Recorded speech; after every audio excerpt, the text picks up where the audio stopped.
Blog Talk Radio. Following ingredients include a look behind the scenes. Cook uncovered until hot. Add grooves to taste. I would like, if I may, to take you on a strange journey. Once upon a time, there was a little girl. The accident was over a year ago. A second woman has been elected president. The 12th planet has been named in the solar system. The last wild polar bear has died. I slept through it all. I was here for my waking. He called it a beginning. He said it was good. I think he may have thought that anything I did was good. Welcome to Transition Radio, live from Hollywood, Florida, with your host and hostess, Mark Angelo and Jessica Lynn Cummings.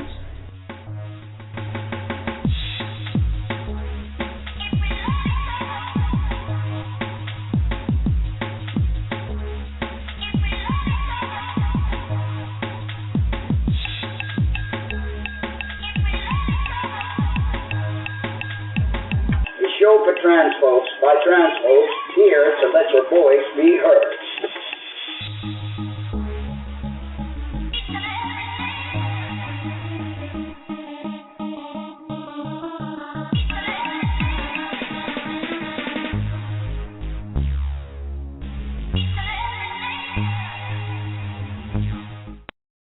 Hello, and welcome to another edition of Transition Radio. Coming to you live from Wilton Manors, Florida. We've really got to change that intro. I know, but it's such an ordeal. But, it started in Hollywood, Florida, and, that's where it all came out.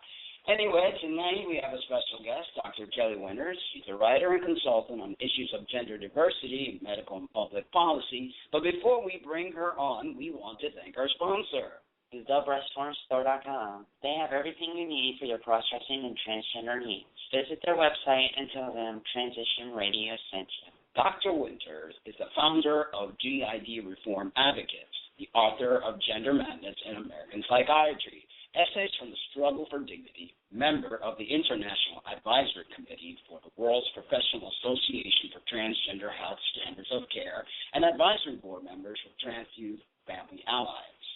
Kelly has presented papers and presentations on gender policy issues at annual conventions of the American Psychiatric Association, the American Psychological Association, the American Counseling Association, and the Association of Women in Psychology. She was instrumental in reforming Colorado driver's license policy in 2006 and in adding gender identity and expression to employment policies of the Hewlett-Packard Company. Kelly received the Colorado Pride Award in 1999 and the 2007 Melissa Chapman Award for Social Change from the Gender Identity Center of Colorado. She came to South Florida to escape the cold Rocky Mountain winter, and she's still here. So now let's welcome to our show the lovely Kelly Winters. Hi, Kelly. How are you, honey? Hey, Mark. Hey, Jessica. How you doing? We're doing great. So glad you're able to join us tonight. Oh, I'm just so honored to be here. Thank you so much for making me welcome. It wouldn't be a show if you weren't part of it. You're a great, great contributor to this community, and we very much honor you and are grateful for all you do. Absolutely. Well, you're very kind. I raise what hell I can. That's what it's all about, right? You bet. Well, Kelly, you've been a major force behind educating on trans issues. What drives you, and what is your main focus? So my main focus has been on mental health and medical policy issues, and I got into that about 18 years ago. I came out in the trans community. God, do I have to admit how long ago it was? It was in the early 90s, and it was in the Seattle trans women's community, which was a really cool place back in those days. Seattle folks are quick to remind us that they had protections for trans people under city ordinance long before San Francisco or any other American city did.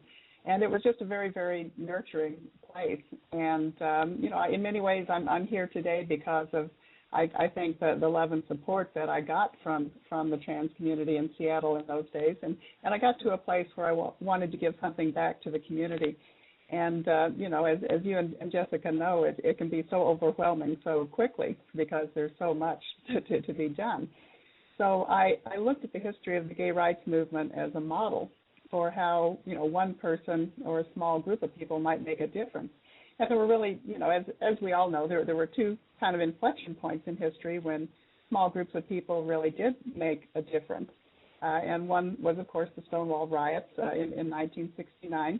And the other was the declassification of same-sex orientation, from the list of mental illnesses, which did not happen in 1973, as gay historians usually get that wrong. But it happened, like extracting a really bad molar. It came out in small, painful pieces over 14 years, from 1973 to 1987. But that really was a key enabler of all the progress for gay and lesbian people, that at least for cis gay and lesbian people, that have been made since. Well, I have back problems, so I decided that flipping over cop cars was probably not my best calling. So I decided to focus on psychiatric policy issues instead, because trans people are still very much maligned as mentally ill, simply because our gender identities and our gender expressions differ from stereotypes of our assigned birth sex. So I started. I was already a geek, and I knew how to do scholarship, and I started taking English classes because I wanted to learn something about writing. And I started working on mental health policy issues in the mid-90s, and I've been doing it ever since. Leading up to a lot of stuff that listeners have read and heard in the recent news, with the publication of the fifth edition of the Diagnostic and Statistical Manual of Mental Disorders from the American Psychiatric Association, and that's supposed to come out in May next month. But also something that most people haven't thought about recently, and that is the International Classification of Diseases, published by the World Health Organization, and the next major revision in 2015, and those diagnostic decisions are being made right now, and there's a lot happening behind the scenes. So that's kind of what kept me busy and in trouble ever since. Well, funny you should mention about the cop car tipping thing. That's what we got the FPMs for in the community. Okay. So tell us a little bit about the GID reform. Well, in some ways it's a little bit more complicated for trans people than it was for cis, gay, and lesbian people, because same-sex orientation never had any basis in science. It never belonged in any diagnostic nomenclature at all. So simply deleting it was always the right answer.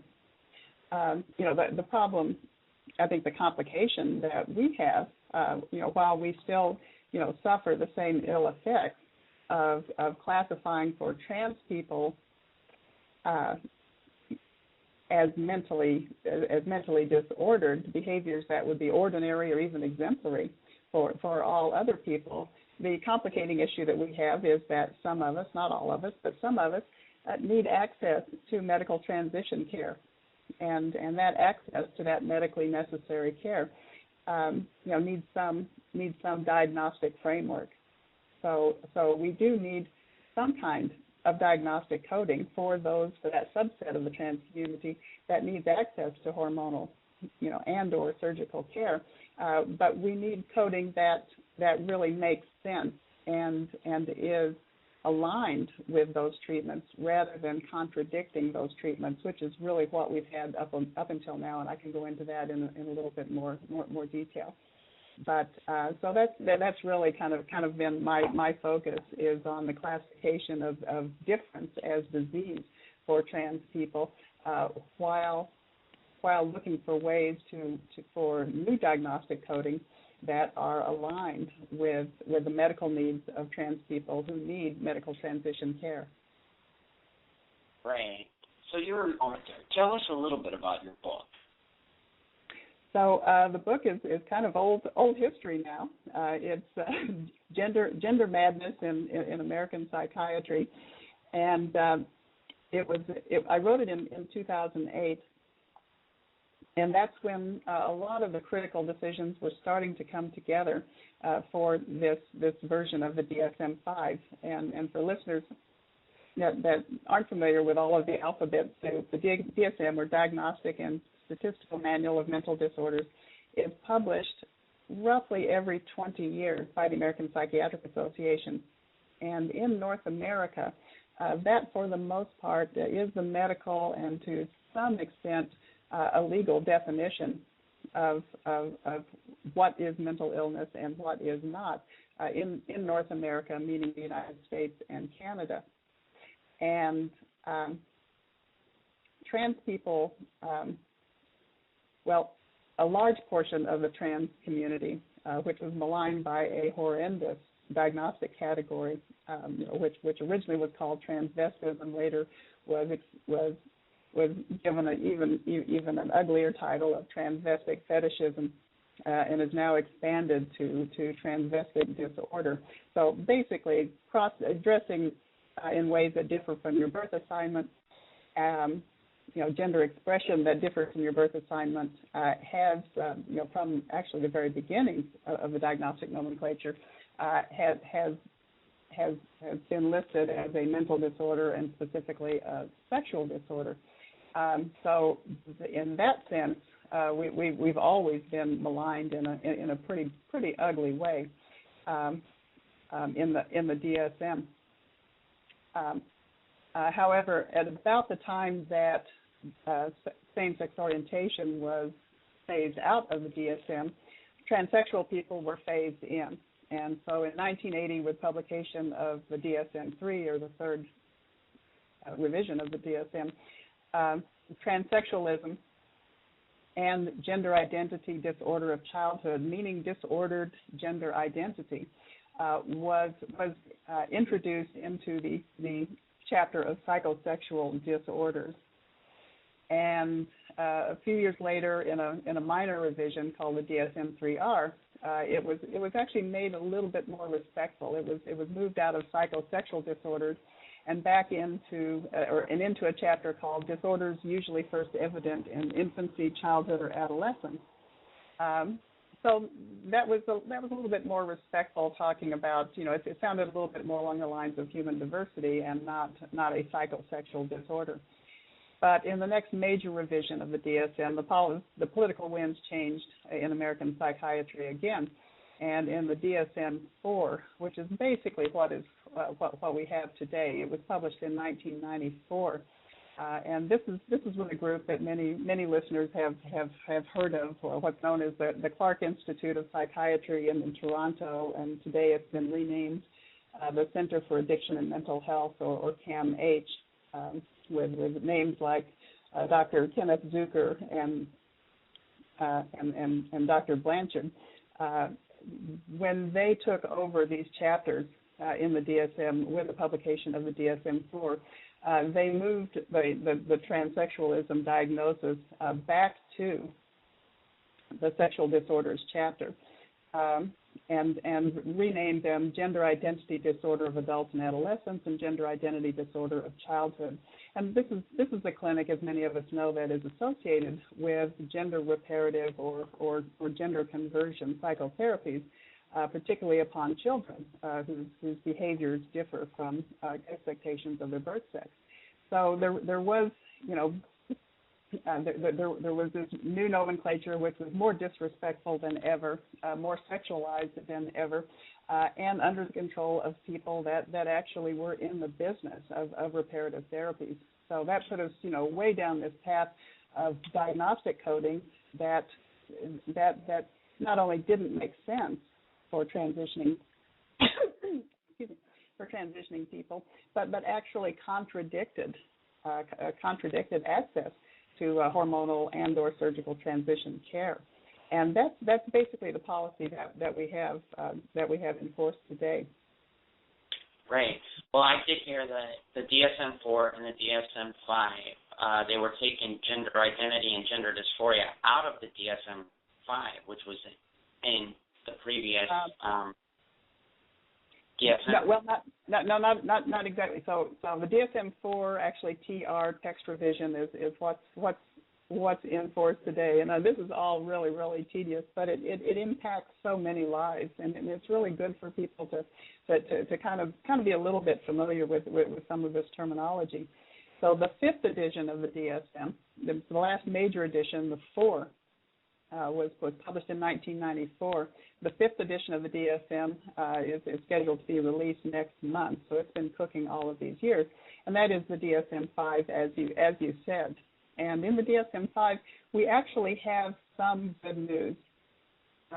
Not nearly enough, but some. But there's also a lot of confusion. So I think your comment reflected what made a lot of headlines in the past few months.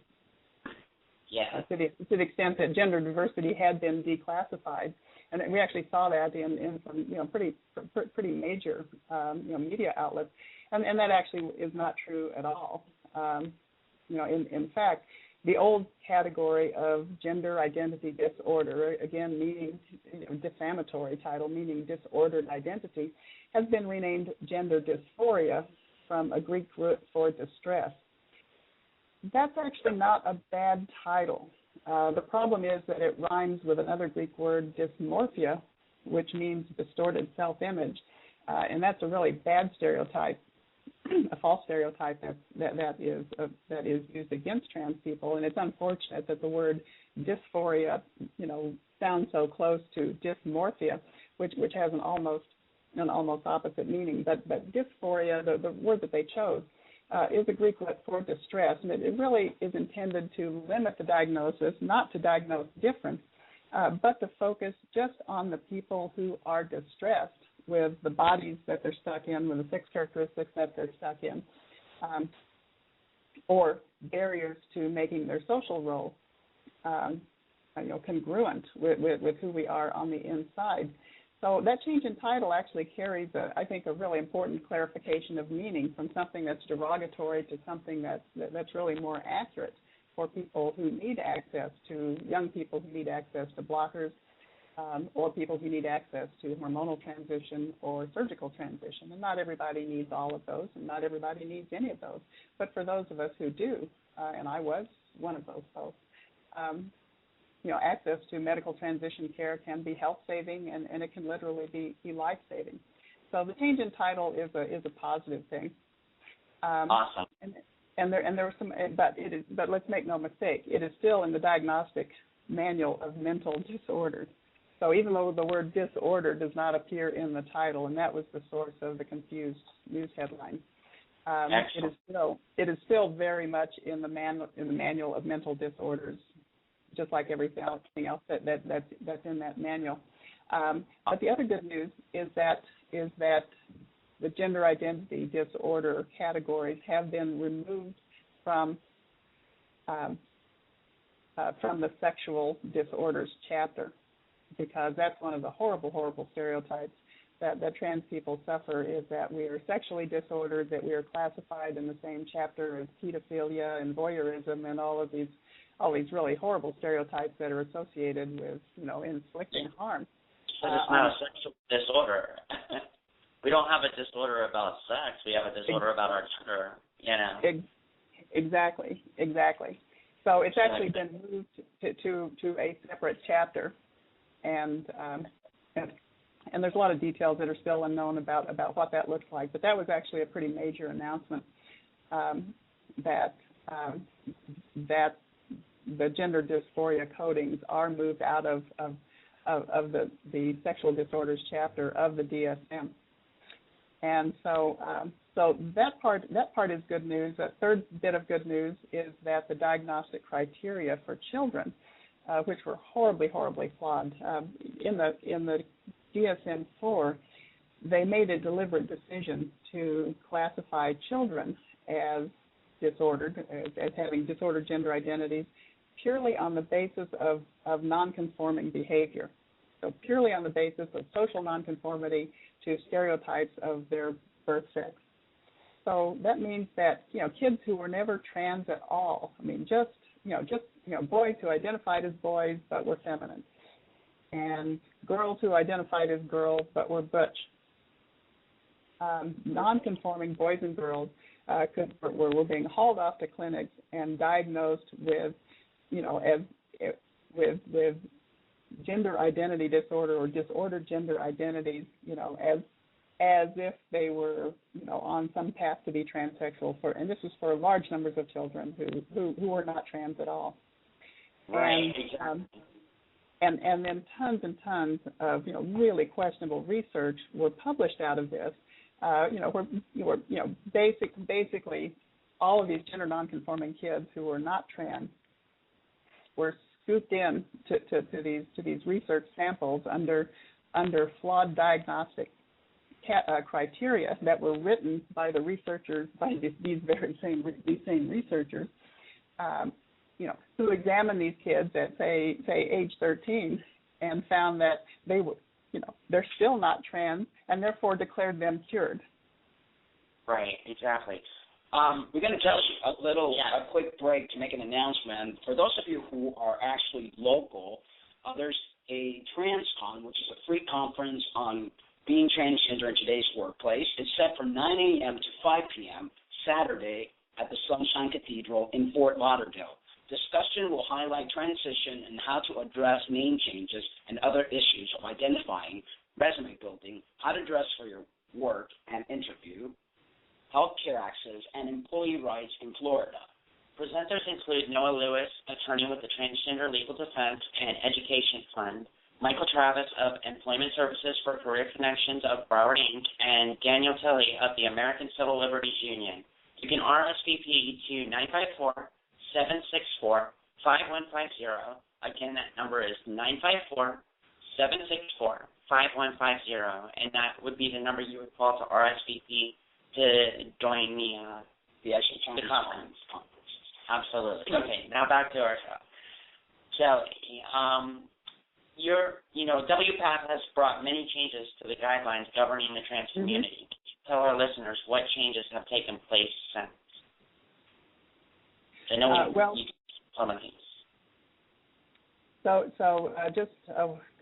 was it? Was it? I guess it was last year that the 7th edition of the WPATH, which is the World Professional Association for Transgender Health, and it used to have the organization used to have a different title, abbreviated HBIGDA, which was the let me get this straight, the Harry Benjamin International Gender Dysphoria Association, and people decided that was just maybe too difficult to pronounce, and it didn't have the word health in it. So it was abbreviated to WPATH, or World Professional Association for Transgender Health, and these are the folks who author the standards of care, the medical standards of care that are used around the world for access to hormonal and surgical transition care. And there really were, I think, a number of really positive steps forward in the standards of Care 7, and one of those was a public policy statement of de-psychopathologization. So that is a word that was invented in WPATH by Dr. Sam Winter from the University of Hong Kong, and no, he's no relation to me, but he's a dear friend. So if you can say this really fast over cocktails, de-psychopathologization. But in the Standards of Care 7 and in a public policy statement that was released to the press and appears on the WPATH website, is basically a statement from the Board of Directors that gender identity and gender expression that differ from stereotypes of birth assignment are not in themselves mental illness. And that's really something that many of us in the community have been wanting to hear affirmed for many, many years, because we have faced these stereotypes and these psychiatric and medical policies that contradicted that for all of these years. Another important thing in the DSM-7 is that they reaffirmed and clarified that that psychotherapy is not a necessary requirement for access to hormonal or surgical care. And this was actually true in the previous Standards of Care 6, but a lot of honestly, a lot of therapists ignored it or maybe were not aware of it. So they made that actually clearer in the Standards of Care 7. Now, psychotherapy can be a useful tool for a lot of people transitioning, a lot of people who are not trans to begin with. Actually, I found therapy early on in my narrative to be helpful for me. And it was particularly helpful for me when I lost my parents in a car accident 20 years ago. But with regard to transition, not everybody finds it useful. Not everybody needs it. For a lot of trans people, this really is a medical issue with a medical solution. And so even though the new Standards of Care require an assessment, they do not require psychotherapy per se, and I think that's important to understand because there are still therapists in the world who work with trans people, and I would not consider this practice ethical, who misquote the Standards of Care and will tell people that they have to pay for psychotherapy for 3 months before you can talk about letters of referral or, say, access to hormones. And that's absolutely not factual in the new Standards of Care. So I really do encourage transitioning people to be your own advocates, to download your own copy. Actually, download the Standards of Care. I want to say something. We are going to go off air in 3 minutes, but the show will continue on a recording basis. So we'll continue asking the question. I just want to let the listeners that are listening live to finish listening to the rest of the show. You can listen to it on demand, either on our website or at the Blog Talk Radio, Transition Radio link. So go ahead, Kelly. I just wanted to make that quick announcement. Okay.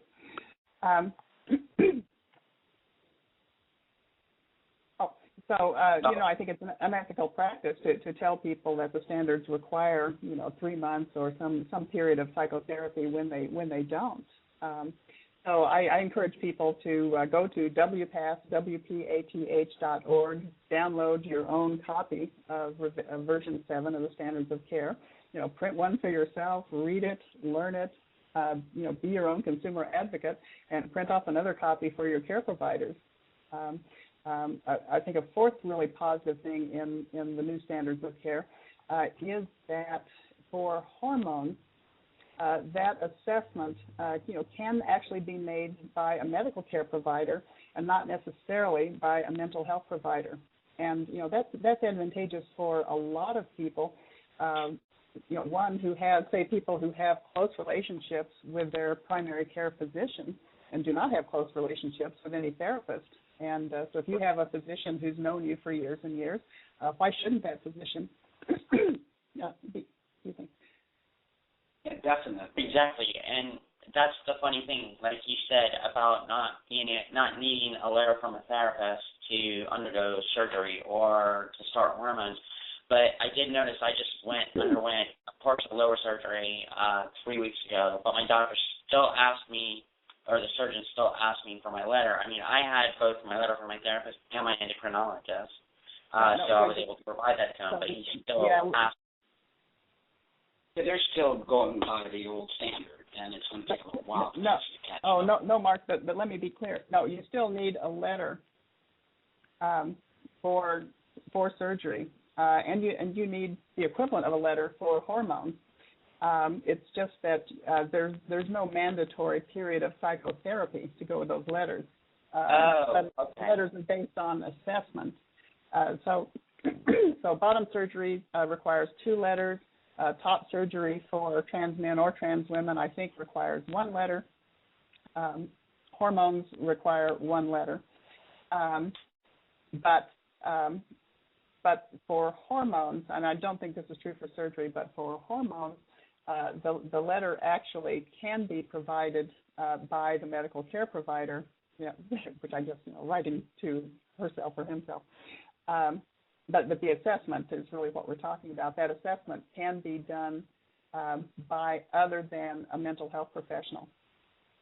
So you don't have to go. So for example, that works really well. More and more trans people access hormonal care through community clinics these days, through urban community clinics, and so these clinics have their own psychosocial intake process, which is really tied to their medical practice. And so this flexibility in the standards of care, really fits well with how a lot of trans people are receiving, and actually have been for more than 20 years in urban community clinics around the United States, have been receiving access to hormones. So that flexibility applies to hormones, and it's really, for instances where there are medical providers or medical practices that are in a better position to do hormonal readiness assessment than an outside mental health person. That's excellent. What do you clearing that up? What do you hope to see for the future of trans rights, and how we are viewed as a community? Well, I would like to see more forward progress in both the diagnostic nomenclature and in the standards of care. There's still a lot of work to be done in the standards of care. The new standards of care still really have discouraging language around childhood social transition. And I work with Trans Youth Family Allies and several other organizations that support families with transition kids. These organizations together support, on the order of 600 families around the United States with kids who've transitioned at all ages and are doing great. And it's just not appropriate for I think, it's just not factual for WPATH or other medical authorities to not recognize those successes. So that's an area where I think WPATH needs work. Another area is there is a subchapter in the standards of care about folks born with intersex conditions that is just really not culturally competent. And that section has wording that's very inconsistent with the rest of the document, and that needs a lot of work as well. So there's always room going forward. In the psychiatric diagnostic nomenclature, we still have a second category, this god-awful transvestic fetishism, which is now expanded and called transvestic disorder in the new DSM-5, that has just run completely off the rails. And again, this category all the way back only serves to punish nonconformity in clothing to birth assignment. It just needs to be removed. It does not help anyone get access to transition care. In fact, it is a barrier. It's a very clear barrier to many people seeking medical transition care. So the transvestic diagnoses just need to be eliminated, and that hasn't happened in the DSM. But the cool news is the ICD, the International Classification of Diseases, which are both psychiatric and medical, and published by the World Health Organization. And so there's a lot going on behind the scenes for the ICD-11, much as there was a lot going on behind the scenes when I wrote my book about the DSM the DSM-5 in 2008. And there's not a whole lot of public information, but what is public information is clear that in the International World Health Organization, there is a lot of support for breaking free of the American paradigm for stereotyping gender diversity as mental illness. And there's a lot of support for moving transition-related coding completely out of the psychiatric chapter and into a chapter that would not be a psychiatric disorder in the ICD-11. And that would be the kind of really groundbreaking change that many of us have wanted to see for many years. Absolutely. Let me ask you, how has your life changed since your transition, and what advice do you have for those who are newly transitioning? Oh, Lord. Well, I was in, and not all of us, experience, this gender dysphoria, Greek word for distress. Not all of us experience painful distress with our, with the bodies that we're born with. or with the roles that we're assigned to. For me, I certainly did. And so, life was extremely, extremely painful for me. And now it's not. So, now I can focus on all of the stuff that goes to hell in advanced middle age for everybody else. I like to say I'm kind of like my old Mazda. I'm wearing out parts faster than I can replace them. I hear that. They'll invent that machine soon. They would go in, ask for the replacement parts, and will come out brand new. Exactly. One day that'll happen. But that's okay. I mean, this would be where I would have been, if I'd been born with the privilege of a body that kind of matched who I was on the inside. So life's not always easy. I faced a lot of unemployment. Some of that to do with trans discrimination. Some of that to do with age discrimination, and then that motivates me to work harder on those issues of discrimination. Excellent. Now, how can everybody get a hold of you, like maybe an email address or something like that? Because you cleared up a couple things that I had questions on, and I think that, I don't know if you have a problem with it, but if you have like an email address or a website, something that people get a hold of you to ask you questions if they're into a bump in the road or a roadblock, I think you'd be the perfect person to come to. I would be happy to. So my website is for GID Reform Advocates is gidreform.org. So that's just all one word, gidreform.org. And my email is Kelly with an EY, KELLEY, at gidreform.org. Excellent. And if you can send that email address to us, or we already have it, right? To transitionradioshow@gmail.com. We're going to put it on our website as well. Well, Kelly, I would be happy to. I knew that you had a wealth of information, and that's why I was looking forward to having you on our show. Time goes so quickly. The show live is 30 minutes, and then they allow us another 10 minutes or so recorded, which people could listen to the entirety of the show on demand. Okay. We appreciate the knowledge and for being part of the show, and I'm sure the listeners have enjoyed it. Those that listen to it live, a lot of people listen to it on demand on their spare time.